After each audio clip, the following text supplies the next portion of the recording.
Amém? Bom dia, graça e paz, Deus abençoe a sua vida. Quero nessa manhã agradecer a Deus por essa oportunidade de estar aqui, agradecer a Deus pela vitória que nós alcançamos, que vencemos nas últimas semanas. Estávamos enfermos, enfrentando esse vírus, e vencemos. Eu e a pastora Aline estamos bem, graças a Deus. Obrigado pelas orações de todos. Quero agradecer a cada um de vocês que orou, que mandou mensagem, amém? Que nos ajudou. Muito obrigado em nome de Jesus. Eu quero compartilhar com os irmãos uma palavra aqui que Deus gerou no meu coração. Se você puder compartilhar essa live, esse áudio, para que mais pessoas possam estar conosco, amém? Compartilhe com seus contatos aí no Facebook, amém?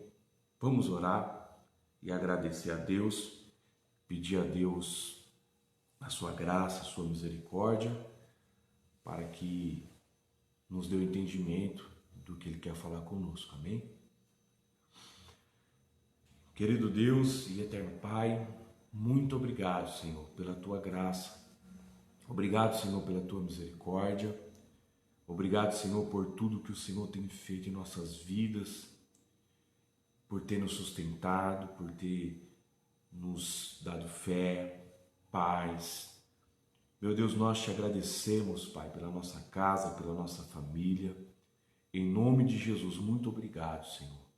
Eu quero te apresentar, Pai, cada vida que nesse momento, Pai, está comigo, que vai ouvir essa palavra, que o Senhor visite o coração, que o Senhor visite a sua casa, a sua família, e continue, Pai, com as mãos estendidas sobre este lar. É o que eu te peço nessa manhã. Fala conosco através da tua palavra, em nome de Jesus. Amém. Amém. Glória a Deus. Eu quero compartilhar uma palavra que Deus gerou no meu coração, no livro de Tessalonicenses, 1 Tessalonicenses, capítulo 1, verso 3. É uma palavra que Deus gerou no meu coração, que tem muito a ver com a nossa atualidade. Amém? Pegue a sua Bíblia aí junto comigo, 1 Tessalonicenses, capítulo 1, verso 3, que diz assim: lembrando-nos sem cessar da obra da vossa fé, do trabalho, da caridade e da paciência, da esperança em nosso Senhor Jesus Cristo, diante de nosso Deus e Pai. Amém? Ontem eu estava meditando, falando com o Senhor e conversando também com alguns amigos, e Deus ele me fez chegar a uma reflexão através da palavra. Eu lendo aqui essa carta de Tessalonicenses sobre a obra da fé em nossas vidas, Aqui, onde lemos esse livro, essa carta do apóstolo Paulo para a igreja tessalônica, Paulo ele elogia a igreja de Tessalonicenses, elogia a permanência na fé, elogia as obras. Paulo ele está impedido de ir visitar os irmãos da igreja de Tessalônica. Então, Paulo envia Timóteo para ajudar os irmãos, para exortar, orar pelos irmãos, e ajudar os irmãos na fé naquela igreja, porque Paulo estava em Atenas, em Corinto, e ele não podia estar com os irmãos. Ele não podia ir até os irmãos, visitar os irmãos. Se você ler o capítulo 2, o verso 17, Paulo vai dizer assim: nós, porém, irmãos, sendo privados de vós por um momento de tempo, de visitar, mas não do coração, tanto mais procuramos com grande desejo ver o vosso rosto. Então Paulo declara que não podia ir até os irmãos. Paulo também declara que estava com saudade dos irmãos, de ver o rosto dos irmãos. Então é interessante que nós também, em meio a esse decreto do governo, estamos sofrendo bastante, por falta da comunhão, por falta de visitar os irmãos, de congregar junto, de cultuarmos juntos, Então, é interessante que eu estava lendo e essa palavra ela retrata bem a nossa atualidade. E a falta de comunhão, a falta de nos reunirmos, de nos vermos, ela gera em nós esse sentimento de saudade, E é difícil a gente conciliar nesse momento difícil que estamos vivendo e enfrentando. Mas me chamou a atenção uma coisa nessa palavra. Paulo, ele tinha pregado lá em Tessalônica e por pouco tempo Paulo ele pregou lá para os irmãos. Alguns historiadores dizem que foi cerca de 3 semanas que ele passou ali naquela cidade. Só que a pregação de Paulo surtiu efeito e ali se formou uma igreja. Se formou uma igreja bem sólida, uma igreja bem produtiva, A fé, ela transformou aquelas pessoas, muitos se converteram, muitos judeus se converteram ao cristianismo, e ali foi fundada uma igreja. Então Paulo fica sabendo que a igreja estava bem e envia Timóteo, até eles para ajudar os irmãos e também para trazer notícias. E Paulo fica sabendo através de Timóteo que os irmãos estavam bem, que a igreja de Tessalônica estava bem, estavam caminhando na fé. Ele vai até citar onde lemos que eles estavam caminhando na fé, no trabalho da caridade, na paciência da esperança em nosso Senhor Jesus Cristo, diante de nosso Deus e Pai. Aí eu fiquei meditando, irmãos, interessante que Paulo pregou naquela cidade, a igreja foi formada, os irmãos começaram a caminhar na fé, em Jesus Cristo, em Deus, o nosso Pai, e começaram a produzir os frutos, começaram a pregar o Evangelho, começaram a ganhar almas, e a igreja foi crescendo, se fortalecendo, sem a presença do apóstolo Paulo, sem a presença do fundador da igreja. E o que me chamou a atenção é que o poder do Evangelho é esse, de nos trazer a independência espiritual, de transformar nossas vidas para que nós tenhamos um encontro com Cristo de tal forma que a nossa vida seja transformada, de tal forma que podemos nós produzir frutos, de tal forma que nós podemos andar com Deus sem depender de líderes. Não que nós vamos rejeitar os líderes, Não é isso que eu quero ministrar nessa manhã. Eu quero ministrar ao seu coração que a fé que é gerada em nós tem o poder de nos transformar para que nós venhamos manifestar a glória de Deus, para que você possa manifestar a glória de Deus. Não importa o momento que nós estamos vivendo, mas Deus te chamou para manifestar através da tua vida a glória de Deus, o reino de Deus. E o momento da tribulação, o momento difícil, é a maior oportunidade de Deus manifestar em nossas vidas o seu poder, os frutos da fé. Porque a igreja de Tessalônica, ela estava enfrentando perseguições. Se você ler o livro de Atos, capítulo 16 em diante, se você ler as duas cartas de Tessalonicenses, vocês vão ver que a igreja estava enfrentando perseguições, estavam enfrentando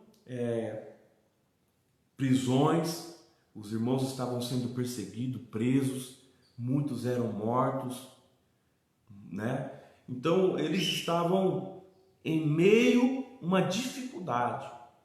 Imagine, irmãos, você ser perseguido, você ser impedido de manifestar a tua fé.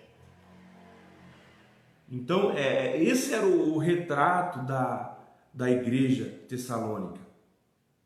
Essa carta foi escrita aproximadamente no ano 50 depois de Cristo. Então, era muito novo, as coisas eram muito novas, o evangelho era muito novo naquele tempo, né? Eles não tinham o que nós temos hoje. Eles não tinham a Bíblia formada desse jeito que nós temos hoje, a igreja de Tessalonicenses. Eles não tinham isso. Então me chamou muita atenção pelo pouco espaço de tempo que Paulo prega naquela cidade. Olha o poder do evangelho. E a igreja se forma, e se forma uma igreja forte, uma igreja poderosa na fé, no amor e na esperança. Paulo ficou pouco tempo lá, e o Espírito Santo ali, através da fé, formou aquela igreja, e aquela igreja, ela dava testemunho. Se você continuar lendo o capítulo 1 e o capítulo 2, Paulo vai dizer que não há necessidade de acrescentar nada na questão da fé dos irmãos da igreja de Tessalonicenses. Ele diz assim, no verso 8, porque por vós soou a palavra do Senhor, não somente na Macedônia, em Acaia, mas também em todos os lugares. A vossa fé para com Deus se espalhou, de tal maneira que já dela não temos necessidade de falar coisa alguma.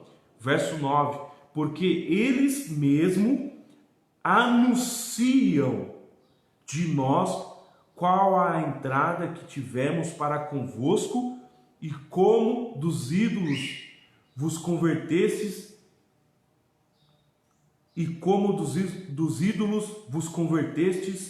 a Deus, para servir ao Deus vivo e verdadeiro. Então, as obras da fé daquela igreja se espalhou, irmãos, por várias cidades, se espalhou por vários locais ali, porque a fé que eles manifestavam era a fé verdadeira, a fé que era colocada em prática através das obras, do amor, da esperança. Então Paulo, ele elogia a igreja de Tessalonicenses. Ele elogia tanto na primeira carta e na segunda carta. Ele elogia a fé, né, irmãos? Então, em meio à tribulação, em meio às perseguições, às necessidades, a igreja perseverava na fé. Eles não tinham a ferramenta que nós temos hoje. Irmãos, isso que me chama a atenção. Eles não tinham a Bíblia, a revelação de Deus completa. Aqui está completo. O que o homem precisa saber está completo aqui, irmãos, na palavra de Deus. A Bíblia tem resposta para todas as coisas, para todas as necessidades do homem. O que nós devemos conhecer de Deus, a Bíblia já tem revelado suficiente para a nossa salvação, para a nossa transformação, para a nossa edificação. Então a Bíblia é um livro completo. A Bíblia é a maior revelação de Deus. E eles não tinham isso, porque tinha 50 anos que Jesus tinha ressuscitado. O Evangelho era novo, a igreja era nova, a prática da fé era nova. Então me chamou muita atenção. Não tinha tecnologia, não tinha informações suficientes. A única coisa que a igreja de Tessalônica tinha era as pregações de Paulo, que Paulo pregou lá naquela cidade, formou discípulos lá, com certeza. Era a única coisa que eles tinham para alimentar a sua fé. Lógico, muitos judeus que se converteram ao cristianismo tinham o conhecimento da Torá, do Pentateuco, né? Dos livros de Moisés, da lei. Então isso também contribuiu para a ministração, para conhecimento de Deus.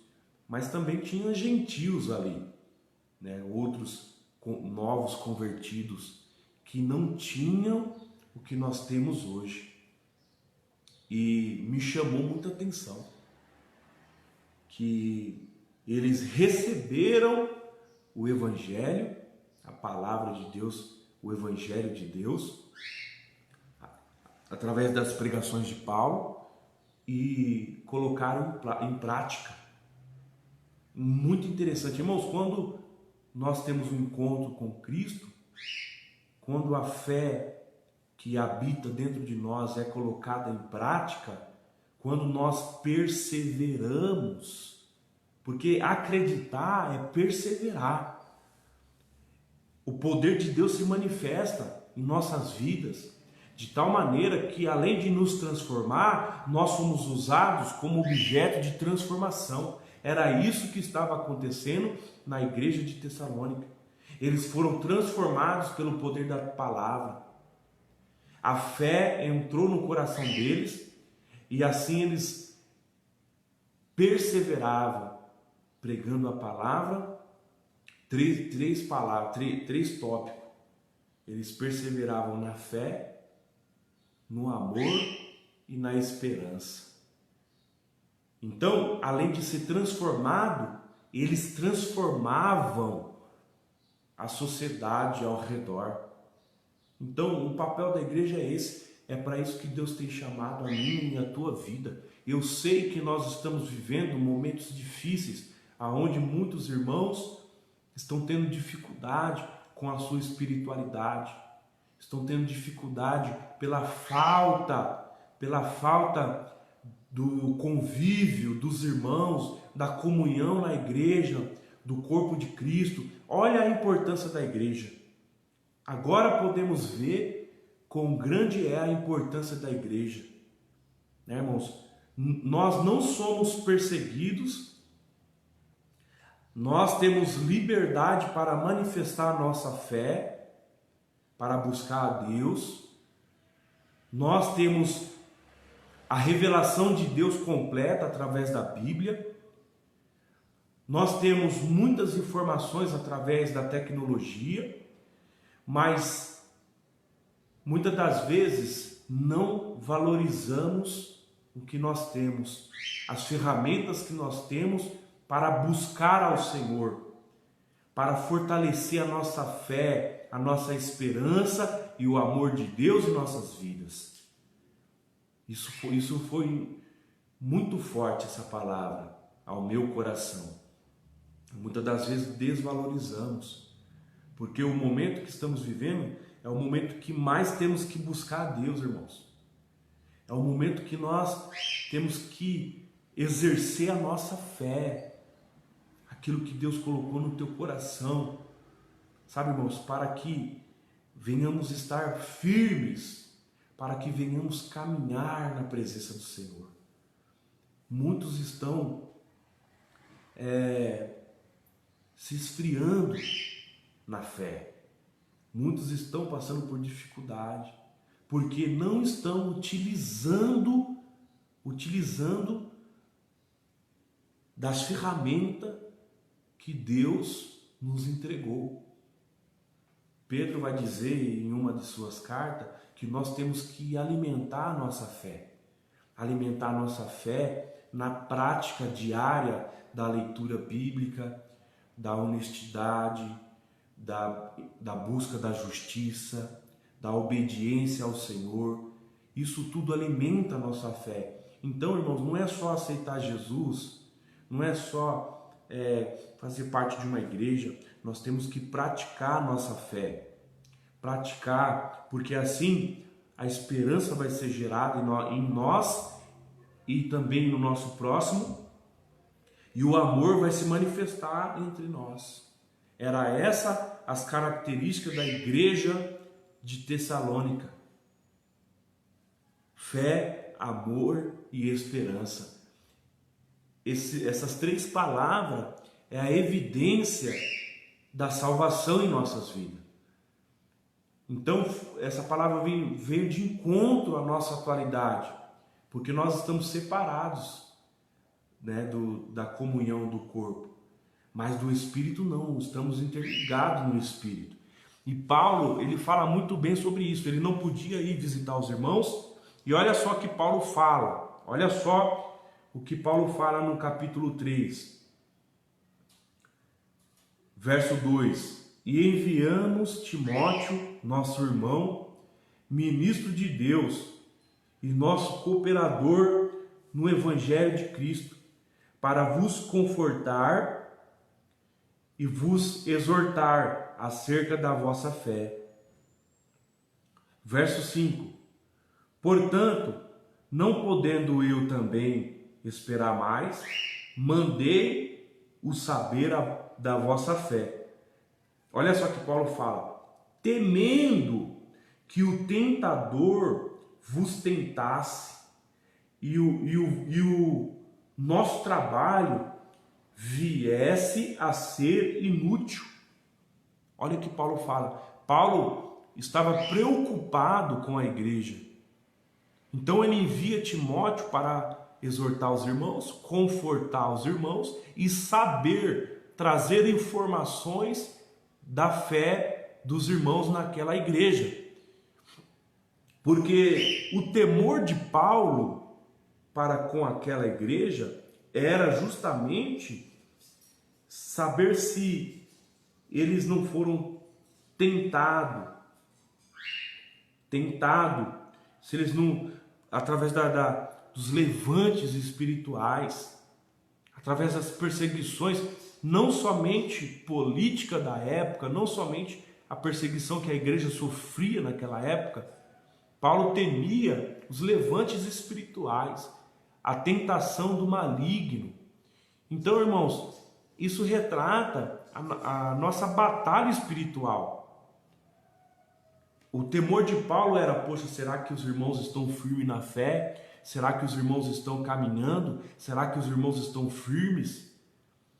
Ou será que eles foram tentados pelo maligno e se desviaram da fé? Porque, irmãos, todos os dias nós somos levados ao matadouro, todos os dias nós somos tentados, a nossa fé é tentada, todos os dias nós temos que lutar, irmãos, temos que lutar para fortalecer a nossa fé todos os dias, porque senão o tentador das nossas almas, o inimigo das nossas almas, ele vai jogar, vai investir contra nós E se nós não estivermos firmes na fé, na esperança e no amor, vamos ser vencidos.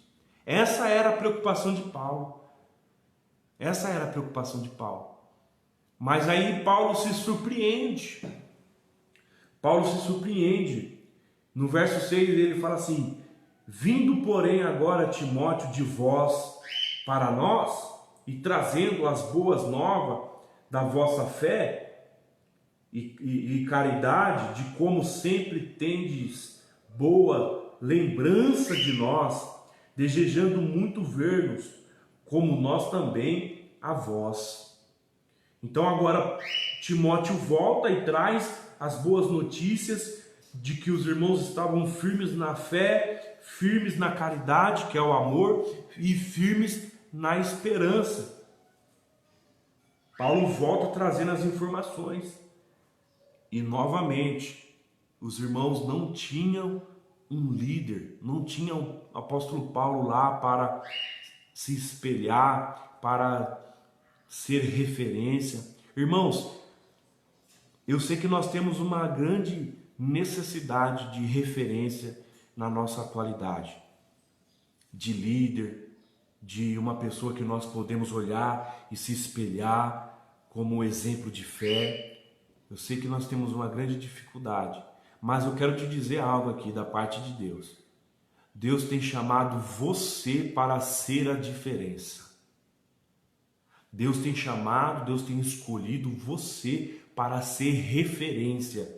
Referência de fé, referência de amor, referência de esperança. Então, às vezes você está procurando alguém para se espelhar. Às vezes você está questionando: nossa, não tem ninguém que eu possa me espelhar, ninguém que possa me ajudar, ninguém que eu possa seguir. Irmãos, Deus chamou você. Deus quer agir na tua vida para que você seja referência. Referência dentro da tua casa, dentro do teu casamento, dentro da sua parentela, no bairro que você mora. Então, às vezes nós estamos esperando dos outros, quando na verdade Deus quer usar a nós. É muito forte essa palavra. Então, porque se você ficar esperando dos outros, a sua espiritualidade ela vai ser vazia, ela vai ser fraca. A sua espiritualidade ela vai sempre depender do outro. Mas o que Deus quer da sua vida é te fortalecer, é renovar a tua fé, renovar a tua esperança, para usar você para fazer a diferença. Para nesse momento de crise, nesse momento de separação, nesse momento de dificuldade que estamos enfrentando, você possa manifestar a glória de Deus. Mas para isso você precisa perseverar na fé, na esperança e no amor. Como? Utilizando as ferramentas que nós temos. A revelação de Deus, que é a palavra. As informações que nós temos, a tecnologia que nós temos. Isso vai alimentar a tua fé. Irmãos, quanto tempo nós perdemos nessa pandemia? Nessa quarentena, quanto tempo nós estamos perdendo com coisas fúteis? Quanto tempo nós estamos perdendo navegando na internet, vendo séries e séries, uma atrás da outra. E quando vamos questionar a nossa espiritualidade, estamos fracos na fé. Então veja, tem alguma resposta aí, tem alguma coisa errada aí. Gastamos tanto tempo com coisas fúteis e não alimentamos a nossa espiritualidade. Então a consequência é estarmos desanimados, fracos na fé. Muitos estão desistindo, irmãos, nesse momento. Mas Deus ele traz essa palavra ao nosso coração, que Ele quer renovar a tua fé, Ele quer renovar a tua esperança, te fortalecer no amor, para usar a tua vida. Mas você precisa também perseverar, irmão. O que me chama a atenção dessa igreja de Tessalônica de aprendizado para a minha vida, que ela não tinha líder, ela não tinha um pastor assim, de nome, ela não tinha a Bíblia, a revelação de Deus, que é a Bíblia, ela só tinha a pregação de Paulo, mais nada. Né? E mesmo assim, eles perseveravam na fé, na esperança e no amor. Eles venceram a batalha espiritual. Então, o temor de Paulo era esse, que os irmãos fossem vencidos pelo tentador. Esse era o temor de Paulo. Que os irmãos fossem vencidos pelo tentador. E aí Paulo continua, para a gente encerrar. Verso 7 do capítulo 3. Por esta razão, irmãos, ficamos consolados acerca de vós, em toda a nossa aflição e necessidade, pela vossa fé. Porque agora vivemos, se estáis firmes no Senhor. Verso 9. Porque ação de graças poderemos dar a Deus por vós, por todo o gozo com que nos regozijamos por vossa causa diante de nosso Deus. Então a recompensa de Paulo, irmãos, era saber que os irmãos estavam firmes na fé. O que consolou o coração de Paulo, o que tirou todo aquele temor do coração de Paulo, era saber que os irmãos da igreja de Tessalônica estavam firmes na fé, estavam produzindo frutos, estavam perseverando. Então Paulo fica consolado com o fruto do seu trabalho naquele lugar. Sabe, irmãos? Então, é isso que é o Evangelho, o poder do Evangelho. A igreja, irmãos, a igreja de Cristo, a igreja não é de pastor nenhum, a igreja não tem dono, amém? A igreja não tem dono. Paulo não se intitulava dono daquela igreja, como hoje vemos aí. Paulo não se intitulava dono, mesmo pelo fato de ter aberto aquela igreja. A igreja não tem dono, a igreja é de Cristo, a igreja é de Deus. A igreja é de Deus, a igreja é de Cristo. Se você ler o verso 1 do capítulo 1, Paulo ele vai dizer: a igreja dos Tessalonicenses em Deus, o Pai de nosso Senhor Jesus Cristo, que a igreja era de Deus. Amém? Então hoje vemos um evangelho muito diferente do da Bíblia, porque a igreja tem que andar sozinha com as suas próprias pernas. A gente não pode ficar preso, irmãos, a coisas terrenas. É para isso que Deus chamou a minha e a tua vida, para manifestar o poder do Evangelho. Amém? Então, irmãos, utilize as ferramentas que Deus tem colocado nas tuas mãos. Utilize. Não espere a igreja abrir, não espere alguém orar por você. Deus quer renovar a tua fé. Deus quer ter um particular com você. Deus quer levantar você como referência, igual à igreja de Tessalonicenses. Amém? Fique com essa palavra. Fique com essa palavra. Amém? Em nome de Jesus. E saiba que nós estamos aqui, pode mandar mensagem.